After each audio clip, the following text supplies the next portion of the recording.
Hi guys, welcome back to the channel. I am the motorcycle rescuer and this is Motorcycle Rescuer.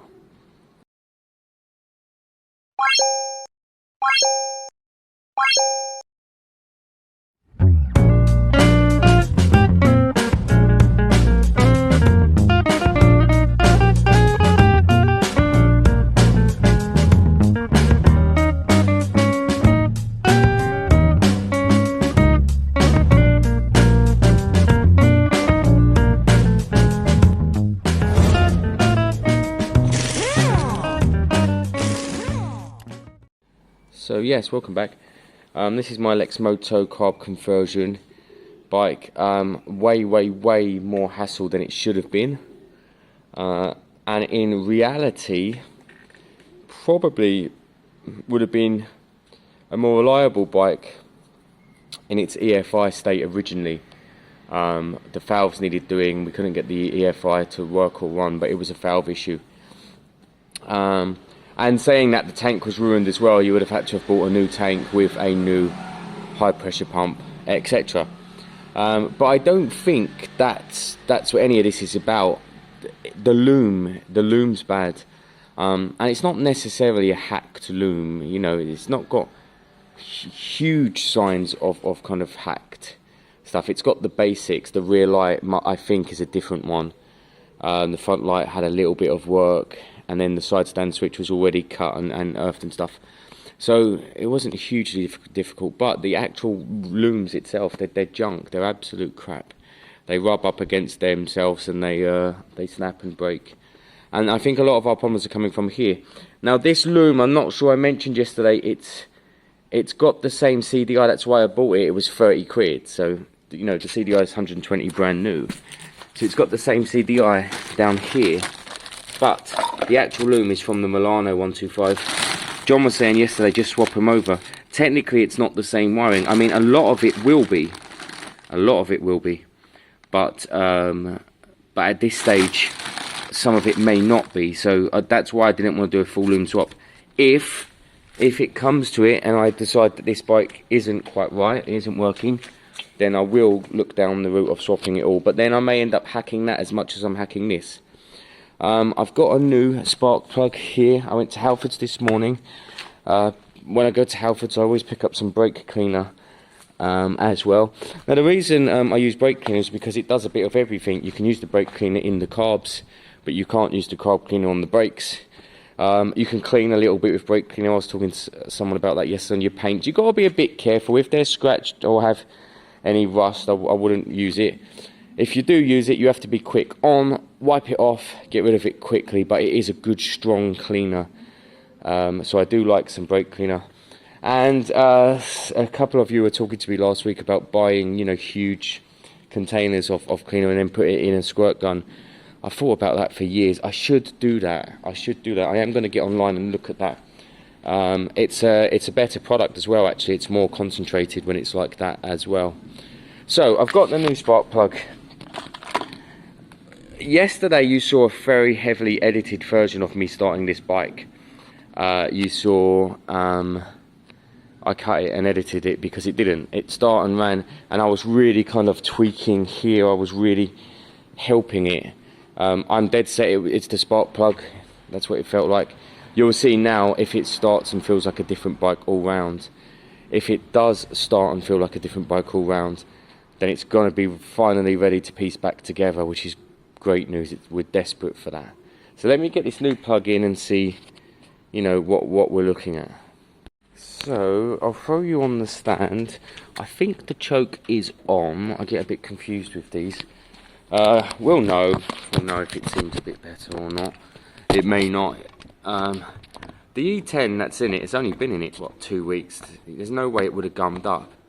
But the next step for me would be popping that carb and just giving it another clean. Let's have a look. I believe the choke's on.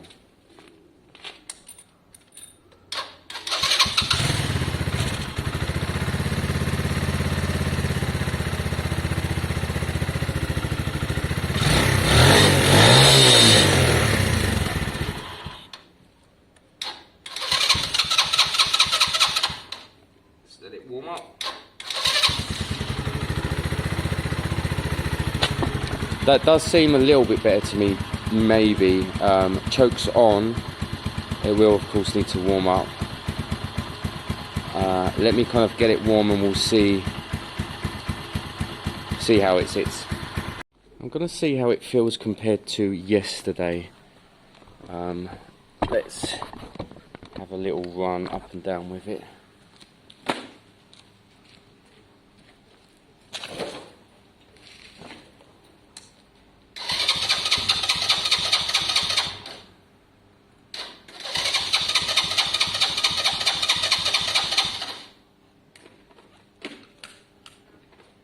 If of course it starts.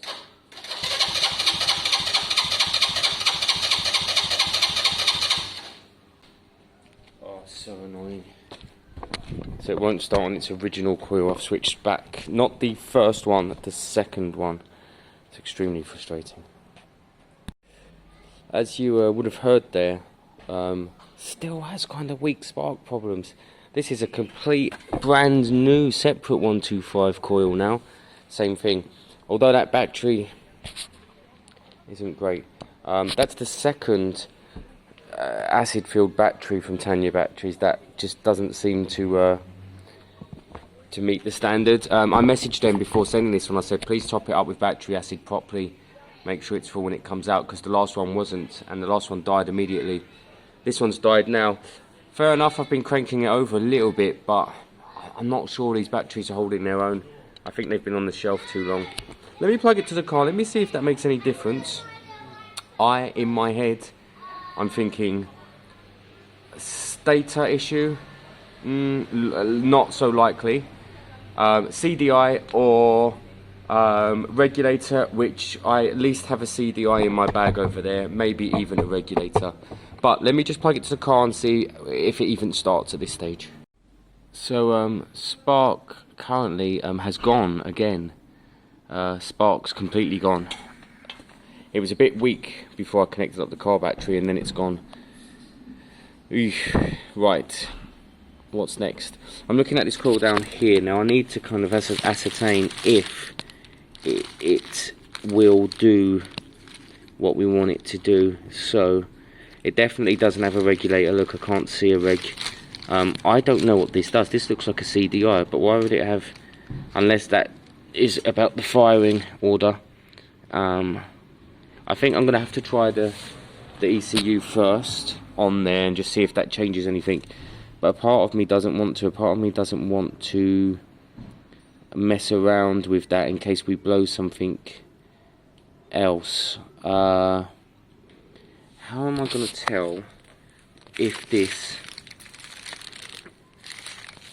Well, we'll start with the CDI colour system. Black, so it's red and yellow on the left, blue and white on the bottom.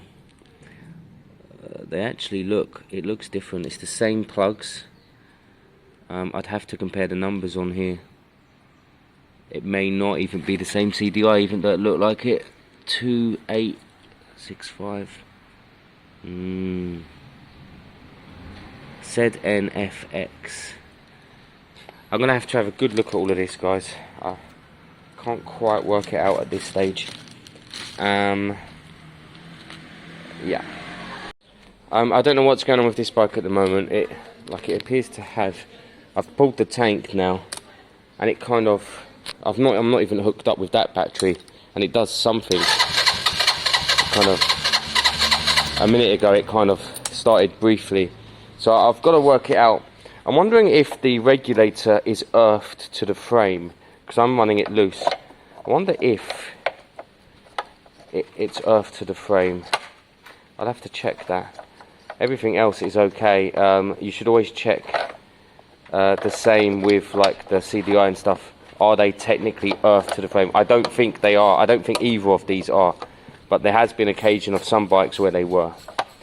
And then of course just check your wiring and stuff anyway, just to be sure. Gary's over here. I remember when Gary started coming to the garage and you wouldn't do anything on your own. Now he just picks up the ratchets and gets on with it, and that's what this garage is all about, you know. So come here, the tools are here. give it a shot. If you get stuck, I'm behind you. You know, I'll help. I'll always help. But you can just get on with your little projects behind me sometimes, and that's great. If it goes wrong, it's not my fault though. So, right, where are we? So this, part of me can't be arsed with this at the moment. I don't want to switch to CDIs because if they're different numbers, we might mess up. So I think it's wiring. What I want to do is check this wiring in case. I'd like to know what this little box is. It's like a it's like an ECU or CDI, but why would it have a second one? Does this have a second version of that anywhere? It has little kind of, what's that there? No, that's more like a relay. It's really weird, such a weird design.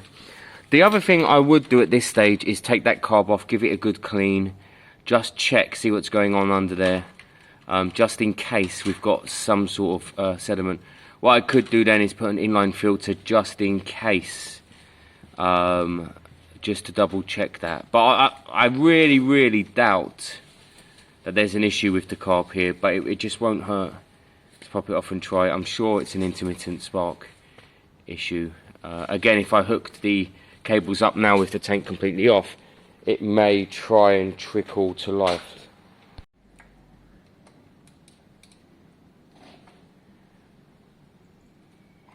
What you never want to do at this garage is not be able to undo a nut and make me have to come over there.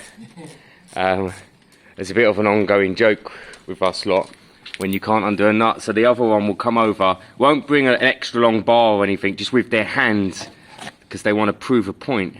You're going to punch the floor. Make sure it's straight or you'll ruin it. Okay, it's your turn. We'll see, this is it now. Bare hands. Right. Let's see.